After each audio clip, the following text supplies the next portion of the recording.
দর্শক, রাজধানীর ওয়েস্টিনে জমে উঠেছে যমুনা গ্রুপ প্রেজেন্টস DHK 002 আন্তর্জাতিক মুয়ে থাই টুর্নামেন্ট।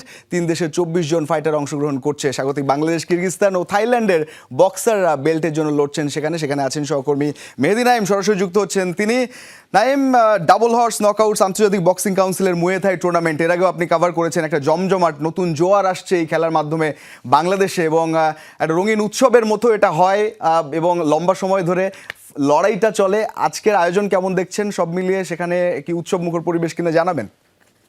আত্মরক্ষার কৌশলই কিন্তু হচ্ছে গিয়ে আপনার এই মুয়ে থাইটা, যেটা জন্ম হচ্ছে গিয়ে থাইল্যান্ডে। আপনারা দেখতে পাচ্ছেন যে বাংলাদেশে কিন্তু তার দ্বিতীয় আসরটা বসেছে। প্রথম আসর খুবই ধুমধাম ছিল, যেটা চীন মন্ত্রী সম্মেলন কেন্দ্র অনুষ্ঠিত হয়েছিল, এবং এবারে দ্বিতীয় আসরটা হচ্ছে রাজধানীর একটি 5 তারকা হোটেলে, যেখানে আসলে যমুনা গ্রুপ এটা আয়োজন করেছে। এবং ডাবল হাউস প্রেজেন্ট DHK 002 যে নকআউট নাইট, সেটা খেলা কিন্তু চলছে। ইতিমধ্যে কিন্তু প্রায় 6টি বাউট শেষ হয়েছে, অর্থাৎ 6 জন প্রতিযোগী এবং চ্যাম্পিয়নের নাম কিন্তু আমরা পেয়েছি। আমরা দেখেছি যে এখানে মোট 12টি বাউট অনুষ্ঠিত হচ্ছে, যার মধ্যে 2টি হচ্ছে গিয়ে নারীদের মধ্যে সাদিয়া একটু আগে কিন্তু জিতেছেন। আপনারা দেখেছেন যে তিনি কিন্তু একজন মাদার, এবং তিনি কিন্তু শেষে স্টেজেই কান্না করে দিয়েছিলেন যে কিভাবে করে তিনি তার সন্তানকে লালন পালন করার পরও যে এই আত্মরক্ষার কৌশলটা রপ্ত করেছেন। এবং এটা কিন্তু আসলে বেশ রিস্কি। আপনারা দেখতে পাচ্ছেন যে মারামারির এক পর্যায়ে কিন্তু রক্তাক্ত হতে হয়, এবং যেহেতু এখানে হাত দিয়ে আঘাত করতে পারে, পা দিয়ে আঘাত করতে পারে, এবং তাতে কিন্তু অনেক সময় অনেক বড় ধরনের ঝুঁকির মধ্যে অ্যাথলেটটা পড়ে, যেটা আসলে আত্মরক্ষারই একটা অংশ। সেই কারণে এত ঝুঁকি জেনেও কিন্তু আসলে বাংলাদেশে খেলাটা কিন্তু দিন দিন জনপ্রিয় হচ্ছে। আপনি জানেন যে এই যে মুয়ে থাই, এইটার যে সর্বোচ্চ সংস্থা সেটা কিন্তু WBC। সেই WBC সভাপতি কিন্তু যমুনা গ্রুপের পরিচালক ইয়াসিন ইসলাম নাজেল। তিনি কিন্তু আসলে এই খেলাটা বাংলাদেশে ছড়িয়ে দেওয়ার জন্য যত কিছু করা প্রয়োজন, একদম বাংলাদেশের পেশাদার বক্সিংয়ে যেসব বক্সাররা আছেন পার্বত্য অঞ্চলে, তাদেরকে কিন্তু ট্রেনিং দেওয়ার একটা ব্যবস্থা করছেন, এবং ভবিষ্যতে কিন্তু এইটা বাংলাদেশে একটা অ্যাসোসিয়েশন করারও কিন্তু আসলে ইচ্ছে পোষণ করেছেন তিনি।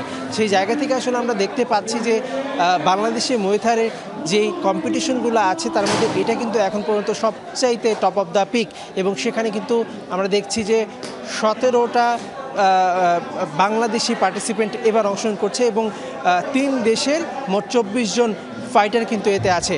এবং সেখানে কিন্তু বাংলাদেশের আমরা দেখছি যে কম্পিটিটররা আছে তারা কিন্তু বেশ গতবারের চেয়ে এবার কিন্তু প্রশিক্ষণ নিয়ে আরও অনেক ভালো পর্যায়ে যাচ্ছে। এবং আপনি দেখতে পাচ্ছেন যে কিরগিজস্তানের ফাইটার এসেছে, এবং সেখান থেকে আমরা দেখতে পাচ্ছি যে থাইল্যান্ড, যেখানে এই মুয়ে থাইয়ের উৎপত্তি, সেই মুয়ে থাইয়ের উৎপত্তি যে থাইল্যান্ডে, সেখান থেকেও কিন্তু আসলে ফাইটাররা এসেছে।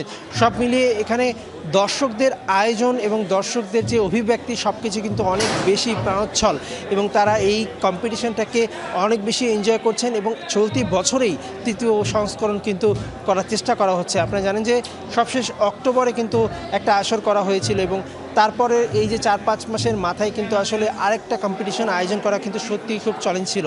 সেই জায়গায় যমুনা গ্রুপ ডাবল হর্স তারা কিন্তু খুব দারুণভাবে এই জিনিসটাকে আয়োজন করে সবার মাঝে ছড়িয়ে দিতে চেষ্টা করছে। এবং ডাবল হর্স নকআউট ফেসবুক পেজে কিন্তু খেলাটা লাইভ দেখানো হচ্ছে, এবং চ্যাম্পিয়ন যারা হবে তারা কিন্তু প্রাইজ মানিও পাচ্ছে। এবং রাতে আসলে যে 2টা বিগ বাউট আছে, সেখানে কিন্তু বাংলাদেশের সবচেয়ে সেরা যে ফাইটার, তিনি কিন্তু মানজুর কিন্তু খেলবেন, এবং ফিলিপাইনেও কিন্তু আসলে প্রধান খেলা হচ্ছে গিয়ে এই মুয়ে থাই। এবং সেই জায়গা থেকে আপনারা জানেন যে থাইল্যান্ড এবং কিরগিজস্তান, এই দুই দেশের ফাইটাররাও কিন্তু কিছুক্ষণ পরই আসলে রিংয়ে নামবেন।